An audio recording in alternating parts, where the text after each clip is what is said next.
Oi, se você tá com o celular na mão, talvez você tenha percebido que esse episódio é, na verdade, um videocast. Sim, eu existo, eu não sou aquela cabeça flutuante dos Power Rangers, tá? Que fica falando. Eu existo e, inclusive, eu tô no México nesse exato momento. E sim, estratégias, o multiverso da Bloomberg Linha, ou Linha Verso, é real e eu posso provar. Olha só com quem eu tô aqui hoje. Hola, yo soy Jimena Tolama, creadora y conductora de La Estrategia del Día podcast, el podcast número 1 en México para narrar lo mejor de la información en economía y negocios y que se ha trasladado a Brasil, pero también a Colombia y Argentina. Y hoy estoy acompañando a Alan para hablar de cómo cerraron las divisas en los mercados emergentes. Sim, em breve contexto para vocês, o podcast surgiu primeiro no México como La Estratégia del Dia. Ele foi criado pela Jimena e segue até hoje sendo o podcast número 1 de notícias do país. Eu pedi para ela falar um pouco de espaço pra gente testar o nosso espanhol hoje. Eu vou colocar a legenda no que ela falar, então se você tá acompanhando o vídeo, vai ficar um pouco mais fácil de entender. Mas se você tá dirigindo, pode parar, tira o celular da mão e presta atenção no trânsito. Please. E não poderia ter time melhor para esse crossover, porque hoje nós vamos falar sobre moedas emergentes. Jimena, ¿qué pasó con las monedas emergentes? Que espanhol terrível. Sí, Alan. Las monedas de los países emergentes tocaron brevemente los máximos de la sesión antes de reducir las ganancias, mientras que el dólar y los rendimientos de los bonos del Tesoro de Estados Unidos cayeron después de que los datos de inflación de allá estuvieran en línea con las expectativas. Y esto solo refuerza la perspectiva de los recortes de tasas por parte de la Reserva Federal. Ok, eu fiquei curioso agora para entender qual que é a relação entre a alta das nossas moedas com a alta do juro americano. Bueno, né? Pode deixar que eu vou contar para vocês. Muito. O português dela tá melhor que o meu espanhol, com certeza. E ainda hoje vamos falar sobre mais uma atualização importante para o mercado. A China reduziu impostos para compras de imóveis como apoio à política fiscal.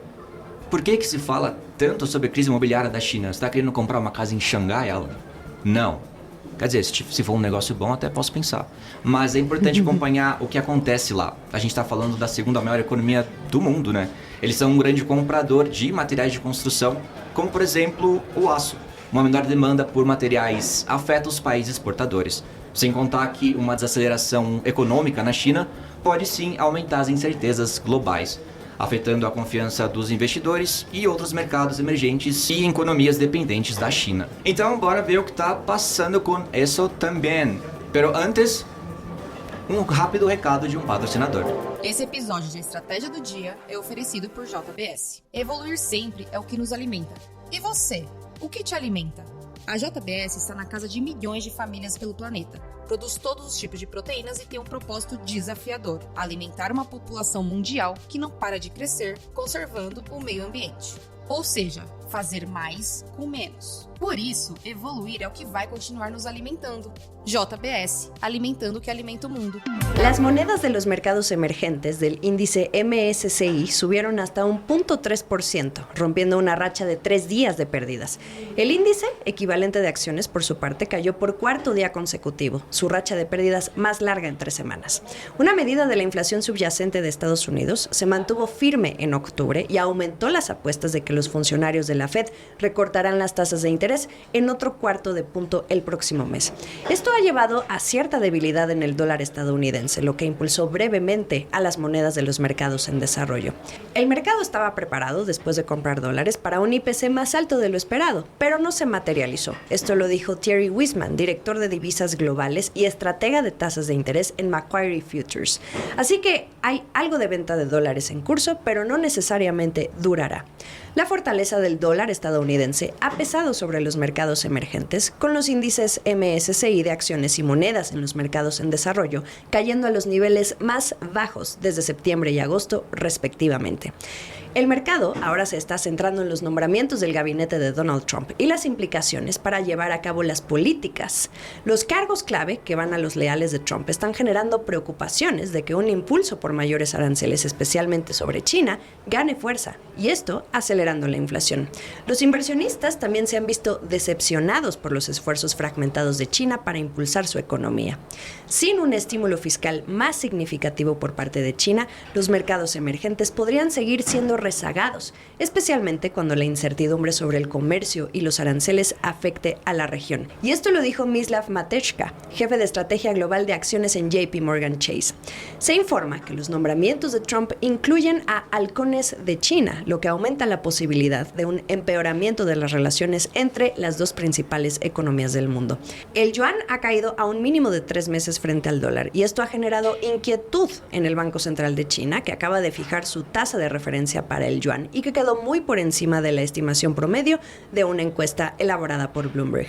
China también está comercializando bonos en dólares en Arabia Saudita, en lo que será la primera venta de deuda del país en moneda estadounidense desde 2021. Está ofreciendo valores a 3 y 5 años con una orientación de precio inicial de aproximadamente 25 puntos base y 30 puntos base sobre los respectivos rendimientos de los bonos del Tesoro de Estados Unidos, esto según personas familiarizadas com o assunto. E é isso que eu quero ser quando crescer, gente. E agora, bora para a China. A China está reduzindo impostos para compradores de imóveis, enquanto o governo tenta estabilizar os preços em queda e também sustentar uma melhoria nas transações de imóveis. O país reduziu o imposto de compra de imóveis para 1% para compradores de primeira e segunda casa de apartamentos com até 140 metros quadrados. Para vocês terem uma ideia, o nível atual era de até 3%. E o que acontece? Qual que é a reação disso? Isso abre caminho para uma redução dos custos de compra de imóveis em megacidades como Pequim e Xangai. Separadamente, a China reduziu o limite para imposto sobre a valorização da terra em 0,5 ponto percentual. Quem informou isso foi a Administração Estatal de Tributação. Os desenvolvedores imobiliários do país geralmente pagam tais impostos quando vendem residências para compradores. E essas novas políticas vão entrar em vigor já agora em dezembro. Ó, vou abrir uma aspas aqui, tá? O mercado imobiliário se estabilizou temporariamente em outubro, fecha aspas. Quem disse isso foi Shen Wenjing, diretor de pesquisa da China Index Holdings, acrescentando que o apoio fiscal pode sim ajudar a manter o momento. O plano foi anunciado depois que o ministro das Finanças, Lan Fan, expressou a disposição aumentada de Pequim em usar ferramentas fiscais para apoiar a economia enfraquecida, isso junto com o afrouxamento monetário. Lan prometeu implementar políticas fiscais mais energéticas no próximo ano. Isso após revelar uma troca de dívida de 10 trilhões de ienes. Isso, para você ter uma ideia, é 1,4 trilhão de dólares. Tudo isso para os governos locais, sinalizando que ações mais ousadas podem ocorrer após a posse do presidente eleito dos Estados Unidos, Donald Trump. A China também vai permitir que as maiores cidades acabem com a distinção entre imóveis comuns e de luxo, o que reduziria substancialmente os custos da compra para pessoas que buscam melhorar aí as suas residências. A China mencionou pela primeira vez seu plano para eliminar tais distinções após o terceiro plenário de julho. Os governos municipais de Pequim e Xangai, em setembro, indicaram que faria tais mudanças em um momento oportuno, mas nenhum deles as implementou ainda. A demanda doméstica do país tem permanecido contida, apesar das medidas de estímulo de Pequim desde o final de setembro.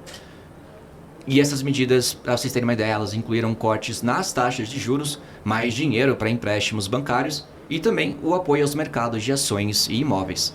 Economistas estão pedindo ainda mais apoio fiscal para garantir que a meta de crescimento econômico, que é de cerca de 5%, seja alcançada ainda este ano. No mês passado, o presidente Xi Jinping reiterou a necessidade de atingir essa meta. É importante também ressaltar que nos últimos 2 meses, a China lançou um pacote mais forte de políticas para impulsionar o mercado imobiliário, incluindo a redução dos custos de empréstimos e hipotecas existentes, relaxamento das restrições de compra nas grandes cidades e também a redução dos requisitos de entrada.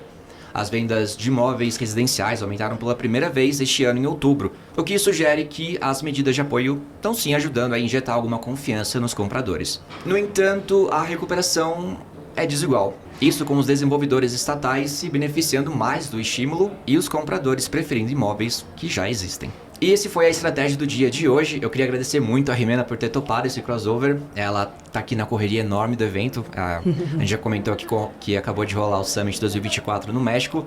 E ela se dispôs aí, conseguiu um tempinho para participar com a gente. Então, Jimena, muitas graças, muitas gracias. Gracias a ti, el mejor crossover.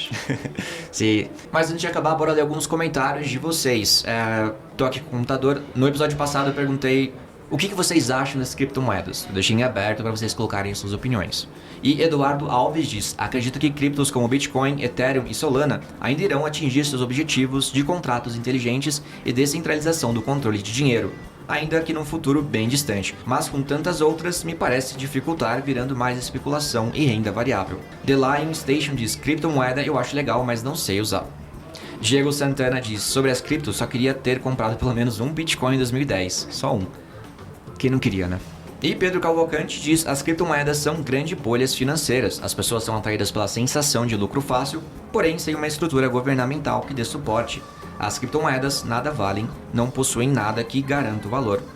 Opinião forte aí do Pedro. E gente, eu vou ficando por aqui, muito obrigado por terem assistido, caso vocês estejam assistindo o vídeo, mas de qualquer forma obrigado pela audiência. Espero que a gente possa fazer mais vezes nesse formato e nos encontramos no próximo episódio. Tchau, tchau!